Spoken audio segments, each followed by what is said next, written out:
পাকিস্তান হইতেছে তোর আব্বা আর তুই হলি পাকিস্তানি গর পোলা, মানে পাকিস্তানের বীজের তৈরি সন্তান।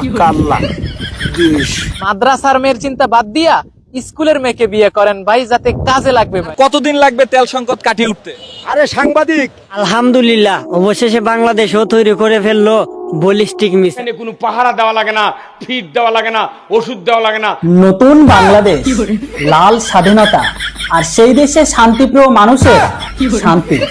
আহা, দেখে চোখ জুড়িয়ে যায়। আমি একা কেন চোখ জুড়াবো, আপনারাও জোড়ান। পাম্পে হায় ও বন্ধু, তোর পাম্পে তেল না শুনে কয়দিন আসি না। তেমন কিছুই না, 24-এর নতুন বাংলাদেশ নতুন করে স্বাধীনতা পাওয়ার পর নতুন করে শান্তি আর নতুন করে শান্তি চারিদিকে খুঁজে পাচ্ছে তারা, এটাই আর কি। বন্ধু তোর পাম্পে ও বন্ধু তোর পাম্পে তেল না শুনে কয়দিন আসি না। 2024-এর পরে সুপার পাওয়ার ডিজিটাল বাংলাদেশের ডিজিটাল অবস্থা। যাই হোক, দেখে শান্তি পেলে অবশ্যই কমেন্ট বক্সে লিখে জানান। ওইদিকে আবার ওই দেশের ঘরের ভেতরে হুজুরদের কথাবার্তা আর তাদের ভাবনা চিন্তা শুনলে বর্তমান সময়ে বড় বড় বৈজ্ঞানিকরাও এদের কাছে ফেলিওর হয়। বলবো তো ঠিকই, তার আগে হুজুর কি বলছে সেটা তো আগে আপনারা শুনে নিন। এখানে কোনো পাহারা দেওয়া লাগে না, ফিট দেওয়া লাগে না, ওষুধ দেওয়া লাগে না, খাদ্য দেওয়া লাগে না, অটোমেটিক আল্লাহ তাআলা ইলিশ মাছকে বলেছে। তা হুজুর, আপনাদের আল্লাহ কি ইলিশ মাছের গিয়ে কানে কানে কইছে? আর যে সময় কইছিল সেই সময় কি আপনি এনে দাঁড়াইছিলেন? যে কোনো নেট নাই, বেড়া নাই, পান নাই, এই পর্যন্ত বাংলার সীমানা, এই পর্যন্ত ভারতের সীমানা। খবরদার, ভারতের সীমানায় একটা ইলিশ মাছ তুমি ডিম পাড়তে পারবে না। তা হুজুর, শুকনো নেশাটা মুখ দিয়ে করেছেন না হোগা দিয়ে, কোনটা? মনে হয় শুধু মাছ সম্পর্কে জানেন, কিন্তু মাছ থাকার যে পরিবেশ আর যে মাছ থাকার জন্য যে জল দরকার সেই সম্পর্কে জানেন না। তবে যাই হোক, আপনার কাছে রিকোয়েস্ট করছি, পরের বার যখন আপনার পঙ্গপালের সঙ্গে যখন আপনি কথোপকথন করবেন তখন দয়া করে একটু জায়নায়া তখন বলবেন, কেননা আমার মনে হয় নেশাটা আপনি হোগা দিয়ে করেছেন, না হলে এরকম টাইপের কথা বলতেন না। মাছও গাইন দিছে কে? একটা ইলিশের মাছ ডিম ছাড়ে না ভারতের সীমানা।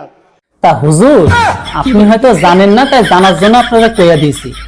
ইলিশ মাছ শুধু আপনাদের দেশের ভেতরে পাওয়া যায় না, আমাদের পশ্চিম বাংলাতেও পাওয়া যায়। একটু গুগলে সার্চ করবেন, না পারলে ভয়েসে গিয়ে শুধু জিগাইবেন, তাহলে কইয়া দেবে। আর যাই হোক, পরের বার কিছু কয়েনের আগে শুকনো নেশাটা হোগা দিয়ে আর করেন না, যাই হোক ওই মুখ দিয়ে করেন, তাহলে অন্তত একটু ঠিকঠাক করবেন।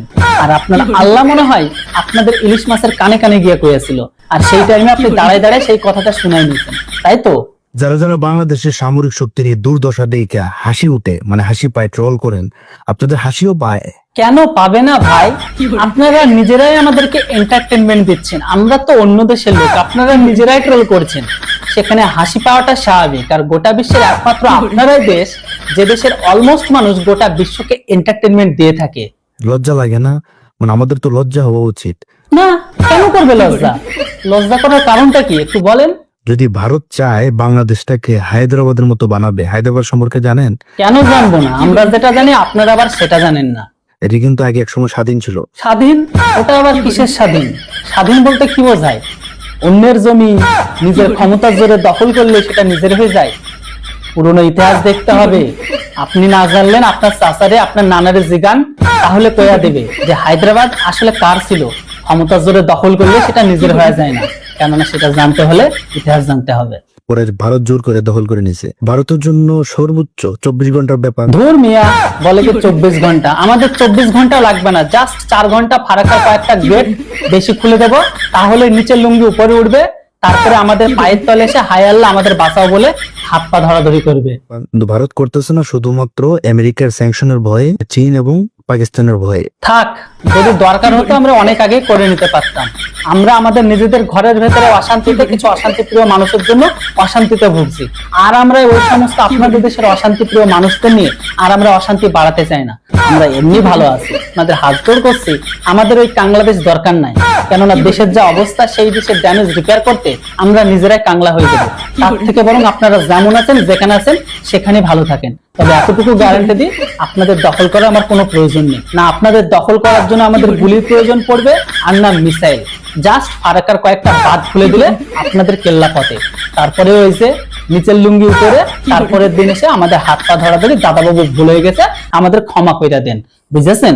তারা ওইদিকে সুযোগ পেয়ে যাবে, নাহলে কিন্তু ভারতের জন্য শুধুমাত্র একদিন সময় লাগবে বাংলাদেশ দখল করতে। তোর আব্বা, হ্যাঁ তোর আব্বা দেশ স্বাধীন হবার পরে থেকে এখনো পর্যন্ত প্রক্সি ওয়ার আর শান্তির ছেলেদের পাঠাচ্ছে অশান্তি করার জন্য। বুঝেছিস তো কার কথা বলছি? হ্যাঁ, তারা কাশ্মীর দখল করার জন্য সে কতবার থেকে চেষ্টা করছে, এমনকি এটাকে নিয়ে কতবার যুদ্ধ হয়েছে, সবগুলো গোহারা হারাইছে, কতবার মার খেয়েছে তার কোনো ঠিক নাই। আর আমাদের বাংলাদেশ দখলের কোনো ইচ্ছা নাই। তাই যেটাই হোক যাই হোক, শান্তিপ্রিয় মানুষ আমরা শান্তির কাছে ভালো আছি। আমরা অশান্তিপ্রিয় মানুষদের নিয়ে আর অশান্তি বাড়াতে চাই না। আর কতদিন লাগবে তেল সংকট কাটিয়ে উঠতে? আরে সাংবাদিক, আমাদের দেশে তেলের সংকট নাই, তবে কিছু সিন্ডিকেটের জন্য এমন অবস্থা। আপনারা কি বাল ছিড়ছেন যে সিন্ডিকেট ভাঙতে পারছেন না? আসলে তারা আমাদের টাকা দিয়ে কিনে নিয়েছে, তাই আমরা সিন্ডিকেট ভাঙতে পারছি না। আলহামদুলিল্লাহ, অবশেষে বাংলাদেশও তৈরি করে ফেললো ব্যালিস্টিক মিসাইল। আরে রুকজা, আলহামদুলিল্লাহ, রুকজা, ওটা কোনো ব্যালিস্টিক মিসাইল নয়। হ্যাঁ, কথাটা ব্যালিস্টিক মিসাইল। যাই হোক, একটা ড্রোনের পদে নিজেদের দেশের ফ্ল্যাগকে টাঙায়া উড়াই দিয়েছে, ওটা কোনো ব্যালিস্টিক মিসাইল নয়। আর কথাটা ব্যালিস্টিক মিসাইল হবে। অনেকেরই মনে হয়তো প্রশ্ন জাগছিলেন যে আমাদের বাংলাদেশের কিছু নাই। এই যে দেখেন, আমাদের বাংলাদেশও কিন্তু ব্যালিস্টিক মিসাইল আবিষ্কার করে ফেলছে। ইনশাল্লাহ এবার খেলা হবে। হ্যাঁ, তোমরা বাল ছেড়া ব্যালিস্টিক মিসাইল তৈরি করেছো, মিসাইল ফায়ার করো, সেই মিসাইল ঘুরে এসে তোমাদের গাড়ি ঢুকবে। একবার টেস্ট করে দেখো যে মিসাইলের কেমন ক্ষমতার কেমন রেঞ্জ, তাহলে বুঝতে পারবা তোমাদের ব্যালিস্টিক মিসাইলের কতটা দম। যতই হোক, এই সমস্ত মিসাইল আপনাদের দেশের ঘরের ভেতরে ওই কলা গাছের সাবমেরিন আর কলা গাছের মিসাইলের কাছে হার মানে। ওর থেকে অ্যাডভান্স লেভেলের মিসাইল হতে পারে না। তবে যেটাই হোক, এই ব্যালিস্টিক মিসাইল একবার টেস্ট করে দেখতে পারো। তবে সাবধান রেখো, লুঙ্গি যেন ঠিকঠাক থাকে। ইরানে এমন এক মিসাইল বানাইছে যেটা যে কোনো শহরে পড়ার সাথে সাথে শহরগুলো তছনছ হয়ে যাইতেছে। তো আমিও সেম দুইটা মিসাইল বানাইছি। তো আমি এখন দেখবো এই মিসাইলের সাহায্যে কি এই যে দূরে যে জঙ্গলটা আছে এটা উড়াই দেওয়া সম্ভব কিনা। তবুও ভালো, ইরানের তৈরি ব্যালিস্টিক মিসাইল শত্রু দেশের ঘরের ভেতরে গিয়ে মানুষ মারতে না পারুক, বিল্ডিং ওড়ায়, সেখানে কিছু ড্যামেজ তো করে দিতে পারে। কিন্তু কথা হলো, আপনাদের তৈরি যে মিসাইল বানাইছেন, সেই মিসাইল জঙ্গলে গিয়ে জঙ্গল ধ্বংস করা তো দূরের কথা, ঘুরে আসার আপনার গাড়কে যেন না পুড়িয়ে দেয় তো ভালো।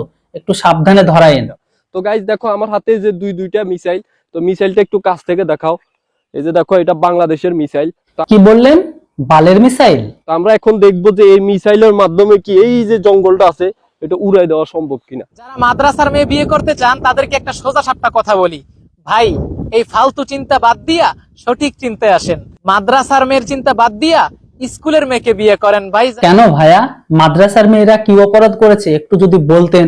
যাতে কাজে লাগবে ভাই। আমি একটা সময় মাদ্রাসার মেয়েদের জন্য অনেক পাগল ছিলাম, কিন্তু এখন আইসা যেটা বুঝলাম যে মাদ্রাসার মেয়েরা তলে তলে টেম্পু চালাইয়া ওরা প্রচুর পরিমাণে খারাপ হয়ে যায়। তবে হ্যাঁ, কিছু কিছু মাদ্রাসার মেয়ে ভালো আছে, তবে অধিকাংশ মাদ্রাসার মেয়েরাই জঘন্য বোরকার তলে টেম্পু চালায়। বাংলাদেশ, বাংলাদেশ, হ্যাঁ ওকে, বাংলাদেশ, বাংলাদেশ।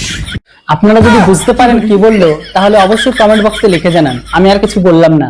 কোনো অসুবিধা নাই, কারণ পাকিস্তান আমরা ভাই ভাই, ঠিক আছে? শেখ হাসিনা বোকাচোদা, সম্পর্ক ভুলে গেলে চলবো? পাকিস্তানের তোরা কিসের ভাই ভাই?